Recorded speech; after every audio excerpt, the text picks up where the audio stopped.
naming acids. You can easily name the acid if you know what anion it is made up of. For example, if you look at this HF, HF is H plus and F negative. Look at the second one. The second one is F, and what is F? F is fluoride, IDE at the end. If the anion has IDE at the end, and then when you add H plus on the front, like we saw here, then it changes to, you put hydro on the front, hydro, and at the end it goes ic, so it will become hydrofluoric acid. Let me take another example. Let me explain this Cl one here. So let's say you have Cl negative ion. This Cl negative is chloride, and if I'm making an acid using Cl negative, what we do to make the acid, we put H with 1 plus charge on the front. It's going to be 1 plus 1 negative cancels out. So now it has become the acid and chloride. So since there was ide at the end, so when we are naming the acid, first we will put hydro, and this ide will change to ic, IC, hydrochloric acid. Let's take another example here, H2S. Now look at the second part, sulfur. Sulfur is in the 6th group, so it has 2 negative charges, and we call it as sulfide. Now when I am putting H plus on front to make an acid, then when you write down the formula, remember we swap the numbers, it will be H2S. So since we are making this acid using anion with ide at the end, the name will be, you put hydro on the front, it was sulfide, ide changes to ic, but we call it as hydrosulfuric acid. The next is, if you are making acids using anions that have ate, ATE at the end, then what happens, that ate changes to ic. So for example, if you look here, this is acetate ion. So if we put H plus on the front, now it has become acid, so that ate will change to ic, so the name will be acetic acid. This here, ClO4 negative, is perchlorate, again 8 at the end, so 8 will change to ic, so the name will be perchloric acid. The last one is, if you have an anion that sounds chloride, ITE at the end, then after adding H plus, when you make the acid, then ite changes to us, OUS. So for example, this one is PO3. PO3 is phosphite. It has ITE at the end.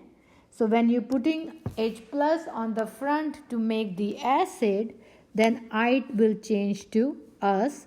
So its name will be phosphorus acid.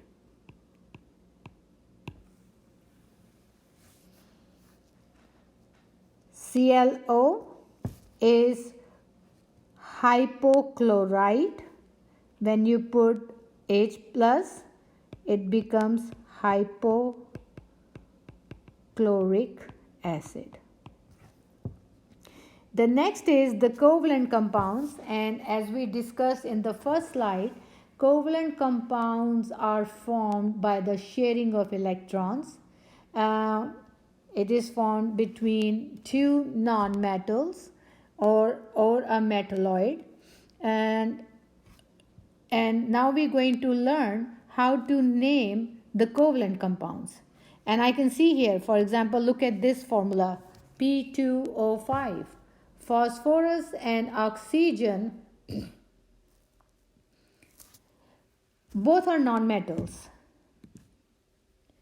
So that means it's a covalent compound. So how's the nomenclature for covalent compounds different from ionic compounds? For covalent compounds, we also add prefixes for the numbers. Like these numbers written here, 2, 5, 4, we write down prefixes for that. 1 is mono, 2 is di, 3 tri, 4 is tetra, 5 is penta, 6 hexa, 7 hepta, 8 octa, 9 nona, and 10 deca. Mono, which is 1, we are going to use it only for carbon monoxide and nitrogen monoxide. Otherwise, we do not have to use mono in any other compound. So let's look at this. What will be the name of this compound? Here, P2 means diphosphorus. And still the second element, first element name stays as such, and the second one, you still change it, oxygen changes to oxide. We still do that like we do in the ionic compounds. The only difference is now in covalent compounds, we are putting prefixes for the numbers, which we did not do in ionic compounds. So diphosphorus, 5 is penta and penta oxide. Now if you see here that A and O, if A and O are next to each other, then what we do, we drop A. So the name will be diphosphorus pentaoxide, like this. What will be this? Sulfur.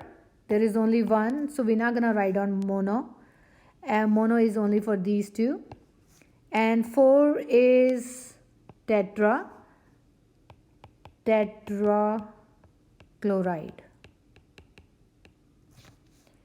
Dinitrogen pentaoxide. Remember, drop A.